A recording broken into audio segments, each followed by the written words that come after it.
সব ভালোবাসা শব্দে প্রকাশ পায় না। কিছু ভালোবাসা নীরবতাতেই সবচেয়ে গভীর হয়। যে মানুষটা সব সময় পাশে থাকে না, সেই মানুষটাই হয়তো তোমার জন্য সবচেয়ে বেশি ভাবে।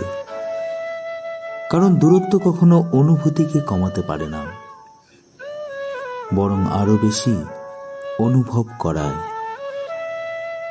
অনেক সময় আমরা বলি ভুলে গেছি, কিন্তু সত্যি হলো যাকে একবার মন থেকে ভালোবেসে ফেলি তাকে কখনো পুরোপুরি ভুলে যাওয়া যায় না। ভালোবাসা মানে প্রতিদিন কথা বলা নয়।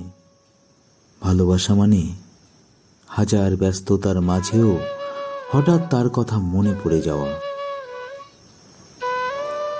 যে তোমার নীরবতা বোঝে সে তোমাকে সত্যিই ভালোবাসে। কারণ ভালোবাসা শুধু শব্দে নয়, অনুভূতিতে বেঁচে থাকে।